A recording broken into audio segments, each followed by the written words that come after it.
Hello children, how are you? How are you today? I am good. I am well. What about you? Hello kids. Welcome to Savita फाउड academy. Hindi की तासिका में आप सभी का स्वागत है। बच्चों, आज हम हिंदी की तासिका में चूहा और ऐनक इस पाठ के बारे में जानकारी लेंगे। चूहा और ऐनक ये पाठ केवल पठन हेतु है। तो चलो, बहुत इंटरेस्टिंग ये पाठ है। तो पहले इसका लाउड रीडिंग करते, ध्यान से आप सुनो, तभी आपको अच्छे से रीडिंग करने को आएगा।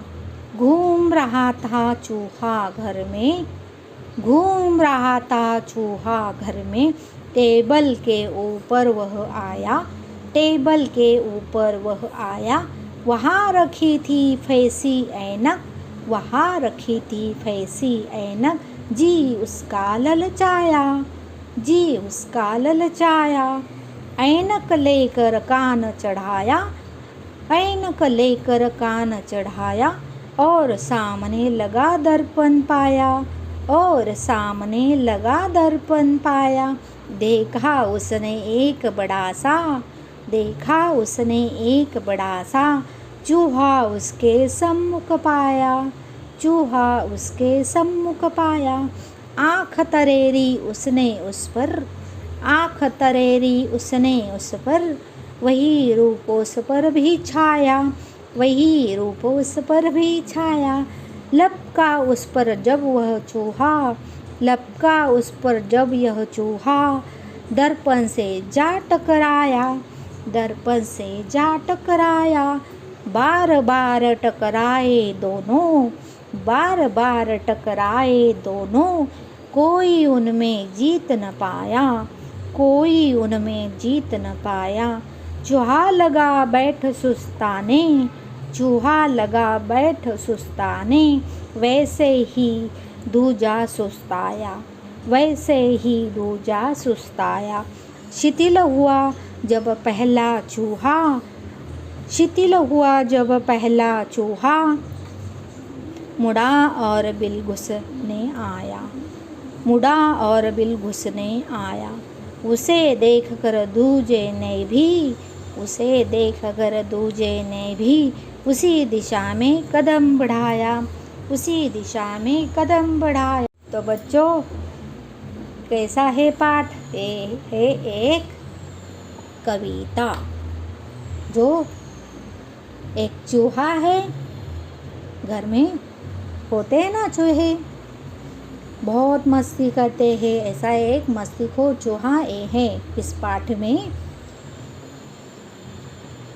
तो एक दिन क्या हुआ, घर में घूम रहा था, खाना ढूंढ रहा था, तभी घर में एक टेबल पड़ा था, उसके ऊपर वो आया और वहाँ रखी थी एक ऐनक, चश्मा, ऐनक, स्पेक्टेकल्स। तो उसे देखकर उसका जी ललचाया, उसको भी चश्मा, गॉगल, ऐनक पहनने की इच्छा हुई, उसका जी ललचाया। उसे लगा कि चलो इसको पहन के देखते हैं। तो उसने, उस चूहे ने ऐनक को कान को लगाया, तो सामने उसने देखा एक दर्पण, दर्पण मतलब मिरर। तो मिरर में क्या होता है, अपनी छवि हमें दिखती है ना।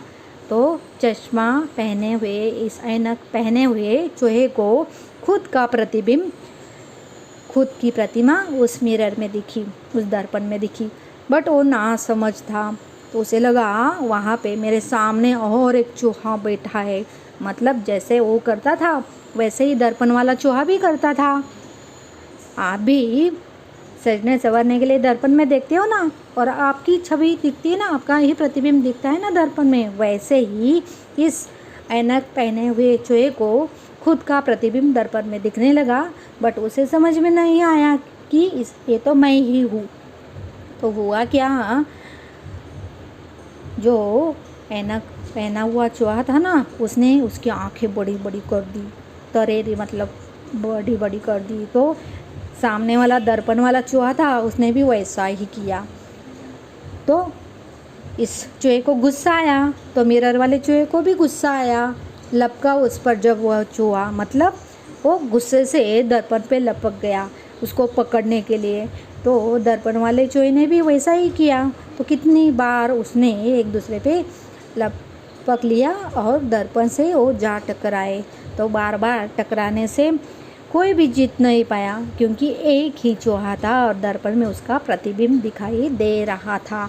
तो थक कर क्या हुआ, चूहा सुस्ताने लगा, उसको नींद आने लगी। और जो दर्पण में दिखता था उसका प्रतिबिंब, तो उसको भी नींद आने लगी। वो भी तो थक गया था, मतलब सच में चूहा तो एक ही था, है ना। तो शिथिल हुआ जब पहला चूहा जब थक गया तो वो अपने घर में अपने बिल में घुस गया। तो दूजा भी जो प्रतिबिंब था ना, मिरर में ऐनक में दिखाई दे रहा था, तो दर्पण में जो दिखाई दे रहा था वो भी चूहा अपने घर में अपने बिल में घुस गया, मतलब उसी दिशा में चला गया। तो ऐसी है चूहा और ऐनक की ये कहानी, जो कविता से इस पाठ्य पुस्तक में हम एंजॉय कर रहे हैं। तो बच्चों, मैं आशा करती हूँ चूहा और ये ऐनक पाठ केवल पठन हेतु है। तो आपको ये पाठ पढ़ के आपने एंजॉय किया रहेगा, है ना। हंसी आ रही ना, कितनी अच्छी कहानी है जो कविता के माध्यम से बताई गई है। तो अगली तासिका में हम अगला पाठ शुरू करेंगे। अगले पाठ का नाम है बच्चे दिल के सच्चे। हो ना आप सब दिल के सच्चे। तो चलो अगली तासिका में इसके बारे में जानकारी लेंगे। तब तक आज्ञा दे।